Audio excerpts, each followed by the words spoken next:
Bonjour, aujourd'hui nous allons faire la dernière partie du chapitre génétique, principes et applications, et c'est en fait le dernier cours de ce programme de l'année.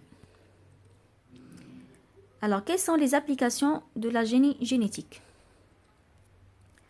Là, on va voir un exemple qui est très utilisé, dont on entend parler souvent, ce sont les graines de maïs génétiquement modifiées. Alors, on voit ici dans la première image des dégâts qui sont causés par la chenille de pyrale sur un épi de maïs. L'utilisation d'insecticides était inefficace parce que les larves de cette chenille se retrouvaient à l'intérieur des graines de maïs. C'est pour cela qu'il fallait rechercher une autre alternative. L'autre alternative, c'est en fait profiter de la capacité d'une bactérie qu'on appelle Bacillus thuringiensis à produire une toxine qui tue la pyrale. Vous voyez ici dans l'image la bactérie avec son plasmide. À droite, vous avez le DNA, l'ADN chromosomique, et vous avez l'endospore, qui permet justement des fois de se transformer en spore dans les conditions défavorables. Et vous voyez les flagelles. Alors ce qui nous intéresse ici surtout, c'est la présence de ce plasmide. Dans ce plasmide, vous avez la capacité de cette bactérie de synthétiser la toxine. Donc on va utiliser ça et l'appliquer en génie génétique.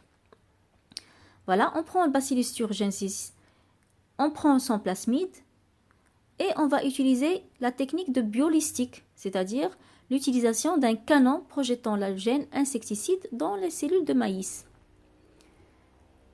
Là, on va retrouver une culture de cellules de maïs qui vont produire cette toxine de façon naturelle.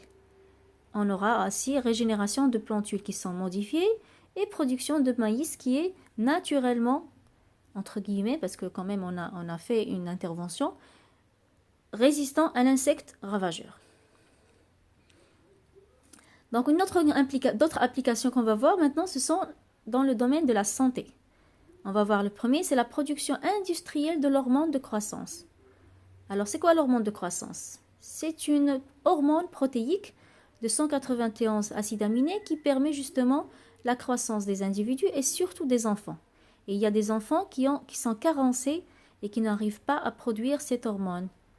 Donc, il faudrait trouver une alternative. Avant, on va voir où se trouve cette hormone. Donc, bien, l'hormone, elle est synthétisée au niveau de l'hypophyse, qui se trouve au niveau du cerveau.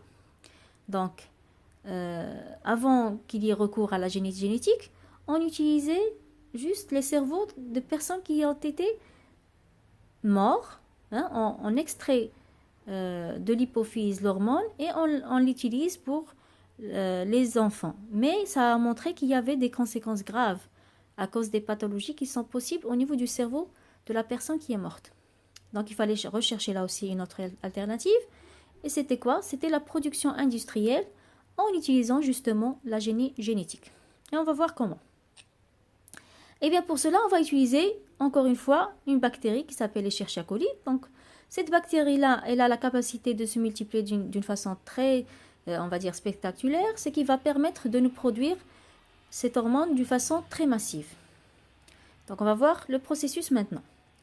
Donc on prend l'ADN d'une cellule bien sûr humaine qui produit cette hormone et on va couper au niveau de l'ADN dans les endroits où se trouve le gène qui est vraiment responsable de la production de cette hormone. D'un autre côté, on va prendre au niveau de la bactérie, voilà, on va prendre au niveau de la bactérie le plasmide qu'on va couper de la même façon, donc en utilisant les mêmes enzymes de restriction, à savoir ici l'enzyme HIN3.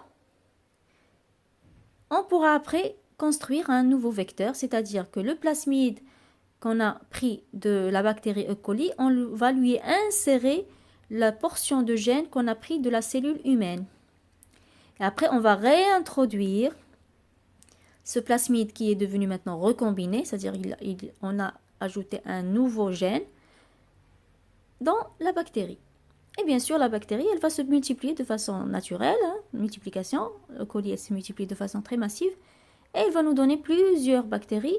Et bien sûr, ces bactéries, qu'est-ce qu'ils vont faire? Ils vont nous produire l'hormone de croissance de façon très massive, qu'on va après utiliser parce que c'est la même chose que l'hormone qui est synthétisée au niveau de l'hypophyse. Alors, une autre application qui est très intéressante, c'est maintenant la production de l'insuline. Alors, l'insuline, c'est une hormone peptidique constituée de deux chaînes, A et B, qui sont reliées par des ponts disulfure. Et ils sont utilisés pour traiter les diabètes. Donc, avant, c'était extrait du bœuf, puis du porc, mais il y avait des différences au niveau des acides aminés avec celle de l'insuline humaine, ce qui a provoqué des réactions immunitaires chez les gens qui recevaient ce genre d'insuline. Donc là aussi, on a trouvé l'alternative, c'est le génie génétique. Donc si vous remarquez le processus avec moi, on utilise en fait la même chose, une cellule humaine qui a la capacité de produire l'insuline. Donc il y a un gène qui va produire, en fait il y a une portion du gène qui va produire la chaîne A de l'insuline et il y a une autre portion qui va produire la chaîne B de l'insuline. Donc on va prendre chacun de ces portions et on va les mettre dans deux plasmides différents qui sont retirés bien sûr des colis. Toujours, on les utilise souvent parce que c'est très pratique. Alors, on voit ici les deux plasmides qui ont été coupés par des enzymes de restriction. Toujours, on va utiliser les mêmes enzymes de restriction pour qu'il y ait les mêmes régions qui vont être coupées. Après, on va les recoller grâce à la ligase, si vous vous rappelez bien. C'est un outil important aussi. Dans le plasmide. Donc, on va intégrer les portions coupées au niveau de l'ADN humain dans le plasmide bactérien. Et ensuite, on va intégrer le plasmide à l'intérieur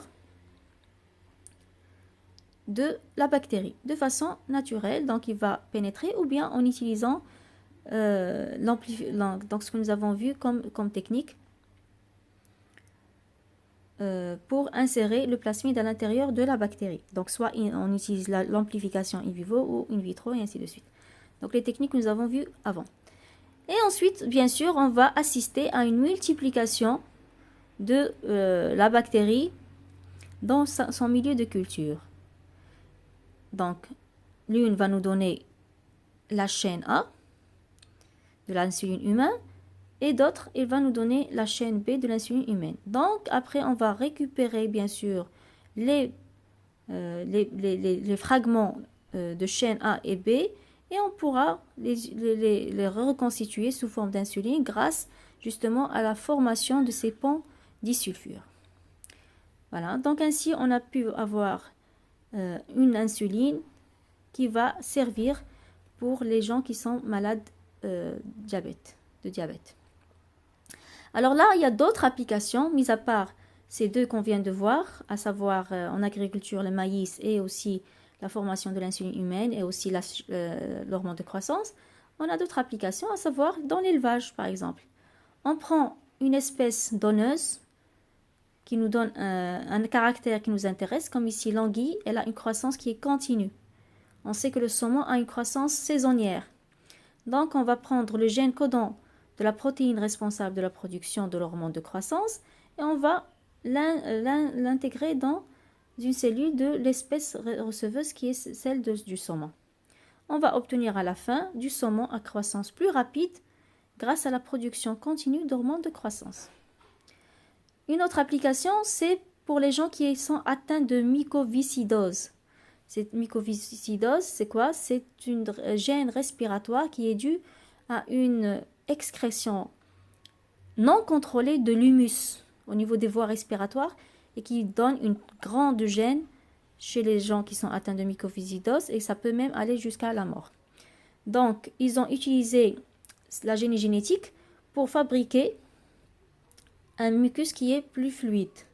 Alors en fait, chez les gens normaux, ils ont un gène qui code pour une protéine fonctionnelle responsable de la sécrétion d'un mucus normal. On va prendre ce gène et on va l'intégrer dans la cellule humaine d'une personne, d'une cellule humaine. On va l'intégrer et ça va nous donner un patient qui est soulagé grâce à la sécrétion d'un mucus qui est plus fluide et il y aura une diminution de sa gêne respiratoire. Donc cette protéine sera utilisée comme médicament en quelque sorte. Et on l'a fabriquée justement grâce à la génie génétique. Alors on peut aussi utiliser cette méthode de génie génétique dans la recherche en général. Donc là on sait qu'il y a des méduses qui sont responsables de la fluorescence, des méduses qui sont fluorescentes. On va prendre le gène qui est responsable et on va l'injecter, bien le mettre dans une bactérie par exemple, et on pourra après fabriquer la protéine qui est responsable de cette fluorescence au niveau de la souris. Donc maintenant on aura des souris qui présentent des cellules fluorescentes et qu'on pourrait suivre par exemple dans la recherche pour obtenir un des résultats. Donc ça dépend de l'objectif de la recherche. L'essentiel c'est qu'on va avoir des souris qui peuvent être facilement détectables grâce à la fluorescence. On pourrait aussi en industrie utiliser quelque chose qui est assez original en fait. L'araignée, on sait qu'elle produit des fils de soie. Eh bien on va prendre le gène codant de la fabrication de la protéine de la soie de l'araignée et on pourrait l'intégrer dans une cellule de la chèvre. Ainsi, la chèvre va produire du lait qui contient la protéine de la soie d'araignée et qu'on pourrait récupérer sous forme de fil. Donc c'est assez original comme pratique. Et finalement, on pourrait en agronomie, et on l'utilise souvent, utiliser le gène codant de la bêta-carotène, qui est une molécule à l'origine de la synthèse de la vitamine A. Donc pour pouvoir fabriquer de la vitamine A en quantité massive, on va utiliser le gène codant pour cette vitamine, pour la fabrication de cette vitamine, on va l'intégrer dans les cellules de riz. Et ainsi, on aura aussi un riz qui est riche en bêta-carotène qui permet de diminuer les carences en vitamine A. Donc voilà, ce sont différentes applications, il y en a d'autres. Donc ça, c'est juste un extrait des applications qu'on pourrait mettre au niveau de les OGM. Mais bien sûr, la polémique sur les OGM est toujours d'actualité. On ne sait toujours pas si c'est bon ou mauvais pour la santé. On ne connaît pas encore les conséquences à long terme de la fabrication des OGM. On sait que c'est utile quand même pour certains domaines comme de la santé, mais la polémique reste toujours surtout par rapport aux aliments ou bien à l'utilisation d'organismes génétiquement modifiés au niveau de l'alimentation. Donc voilà, comme ça, on aura fini le programme de cette année. Je vous souhaite un bon courage pour la suite et à bientôt.